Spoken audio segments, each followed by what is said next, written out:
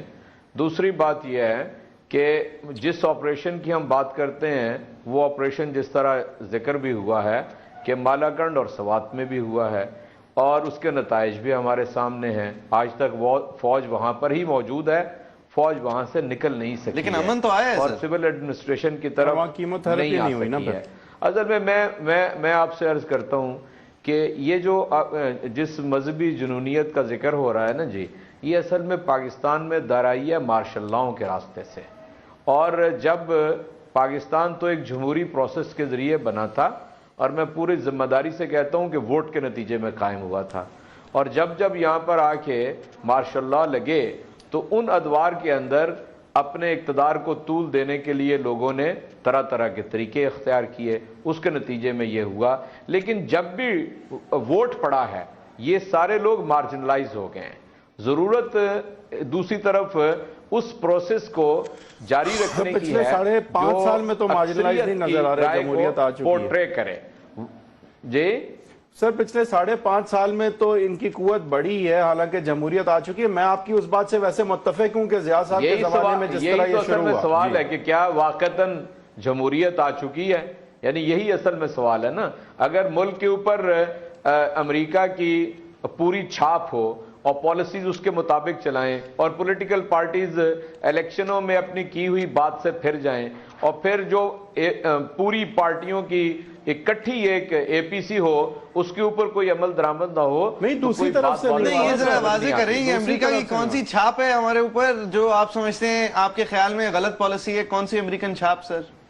مثال کے طور پہ اس اے پی سی نے کہا کہ ڈرون نہیں ہونا چاہیے. پاکستان کی گورنمنٹ نے تو کوئی ایک سنجیدہ کوشش بھی نہیں کی ہے کہ امریکہ کو وہ روک سکیں کہ یہاں پر کوئی بات چیت کا امکان اگر پیدا ہو رہا ہے تو آپ ڈرون اٹیک نہ کیجئے. نہیں, کیوں بیرک اوباما کو جا کے دیکھیں, میری بات اگر آپ میری اجازت دے دیں میں چند فکرے کہنا چاہتا ہوں. دیکھیں میں آپ سے عرض کرتا ہوں, ہمیں اس بات سے اب کوئی بہت زیادہ دور نہیں ہم رہ گئے کہ جی بالآخر اس کا نتیجہ آپریشن ہی ہونا چاہیے. لیکن یہ بات کہنے کی اجازت دیجئے کہ آپریشن جی کوئی نتیجہ خیز نہ ہوا اور ہم کیمو تھراپی ہی کرتے رہے تو آپ اس کا نتیجے میں دیکھتے ہیں کہ مریض کا حال کیا ہو جاتا ہے. اس لیے میں یہ سمجھتا ہوں کیا 1 سیکنڈ یہ سمجھ نہیں آئی چودھری صاحب. دیکھیں آپ کہہ رہے ہیں کیمو تھراپی کرتے رہے, آپریشن نہیں کیا. سمجھ نہیں آیا آپ. نہیں سر, مجھے یہ سمجھ نہیں آ رہی کہ ابھی اس وقت آپ کے خیال میں مذاکرات سے کیا ہوگا. آپ ذرا اس حوالے سے میں مذاکرات کی بات ہی نہیں کر رہا, آپ سمجھ نہیں رہے. میں مذاکرات کی بات ہی میں یہ کہہ رہا ہوں, آپ امریکہ کی اس جنگ سے نکلیں, ایک حصہ تو اسی وقت ختم ہو جائے گا. نمبر 2,